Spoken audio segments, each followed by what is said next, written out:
We haven't finished the shop yet. We're still going to be working on it throughout the videos, but we're using it. It's finally able to be used. We've been waiting on power to get electricity out here for, gosh, months now, it seems like. I think it was like 5 months trying to get power out here. And we finally got power. We came out here, cleaned up everything, and we've got a pile of tools over there ready to be used in the corner. So we're going to start tackling stuff like that. We'll probably do a shop video tour later on, but this is the gist of it. This is the main bread and butter. We have a living area over there, but that's not the fun part. Right here is the fun part. 50 by 100 shop. And we still don't have water out here, but we can still at least, you know, use what we can and do what we can do. So I'm happy to finally be able to use this, but the Charger is going to be our test mule, see how things work. What we're going to do is start with the basics.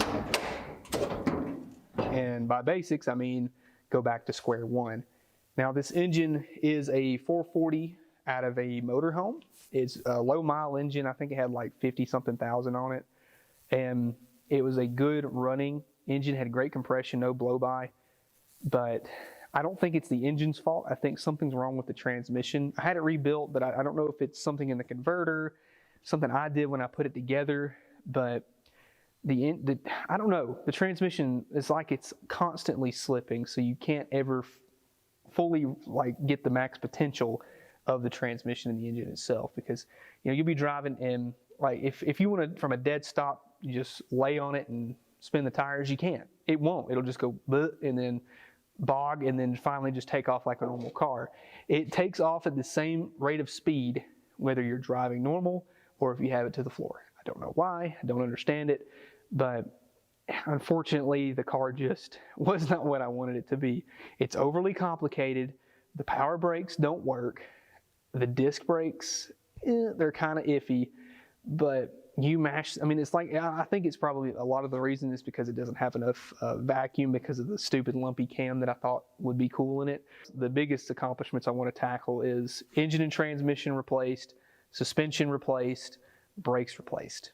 If we can tackle all of these things before Power Tour 2022, I'll be very happy and make this thing a little bit more enjoyable and easier to drive, because right now it's a burden, honestly. Like just driving it, I mean, I'm not like but a mile or two from the original shop to here, and it was already running hot. And trying to run lean, it sputters, it pops. So everything about this car is just not where I want it to be. I put a really overly complicated serpentine belt system set up on it. It's got this AC compressor that never got hooked up. We rerouted this fuel line on Power Tour. I think Vice Grip Garage gave me this filter and had it running originally like down and directly to the pump, but we replaced it and then ran this to try to alleviate the fuel getting so hot, because the car was just running terribly. Like you couldn't drive it in traffic. You couldn't, I mean, if you got stuck in any kind of traffic for longer than 5 minutes, it's over. The car instantly overheats. I mean, there's a picture of me, I'll post it right now, with the corn jug that Luke from Thunderhead 289 had given me. We filled it up with water. He brought it specifically for me because he knew I was having issues. And we had it filled full of water, and every time that it would get hot, he would get out, water on the radiator. It was bad. It was really bad. It even got to the point where the night before, I had to machine the pulley for the water pump on the serpentine belt and put a mechanical fan on this side, the shroud from the factory, and then put 2 electric pusher fans on the front. Now this is a cold case setup, and this is originally supposed to be for this side, and then it comes with a shroud, but the car just, for some reason, it didn't run great. And also I don't have a trans cooler on this thing, which I should have put on that as well. Didn't do it, was rushed, again, didn't work great. So let's start tackling some stuff. I'm excited. I'm very excited to finally be using the shop. We're going to get a new lift here very soon. I'm going to kind of make this our new workspace in this corner, have an editing rig over in that corner, and just kind of store some cars in the back. Slowly you'll see us move more vehicles over, move them over, move them over. But not only are we going to be moving this vehicle over here, we have one more that's going to be a donor for a lot of parts that are going into this car.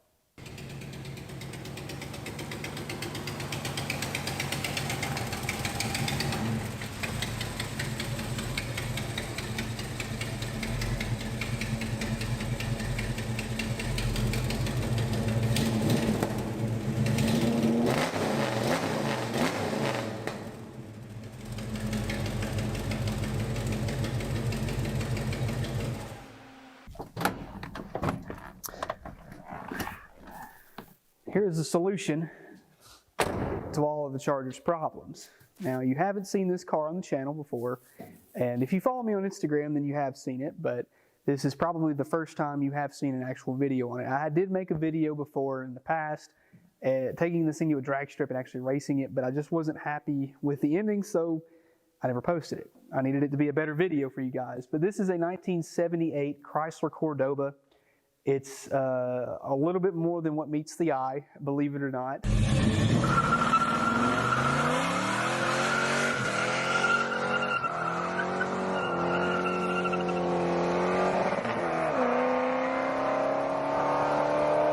So let's pop the hood and just see what's going on under here. Because you're like, well, how in the world is this going to fix the Charger's problems? Well, let me show you.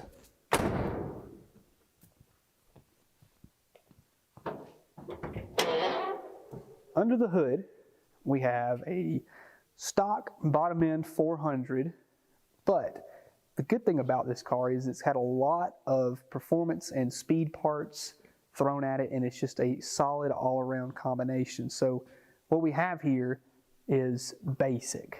There's only a power steering pump and an alternator, 2 belts, that's it. No crazy bracketry, nothing insane to make anything work.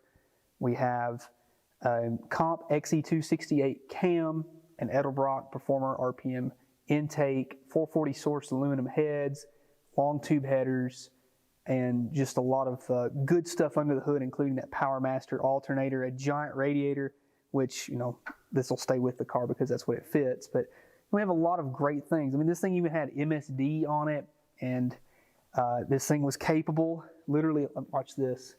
It's chipped at 6,000 RPM. So that's the rev limiter basically right there to, you know, keep it from blowing up itself.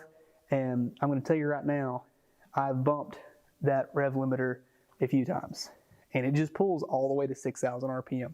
This is a very strong engine. From what I understand, I did buy this car pretty much this way. The only thing that I did to it was I messed with the carburetor, got it to run a little bit better, tweaked the timing to make it run a little bit better, put a different set of valve covers, fixed a header gasket that actually busted again. It sounds like it's got a rod knock, but I promise it doesn't. It's just an exhaust leak out of the header. But I just fixed a few things here and there to make it a much better car. Now, this car is a very clean example of a Cordoba, as you can see.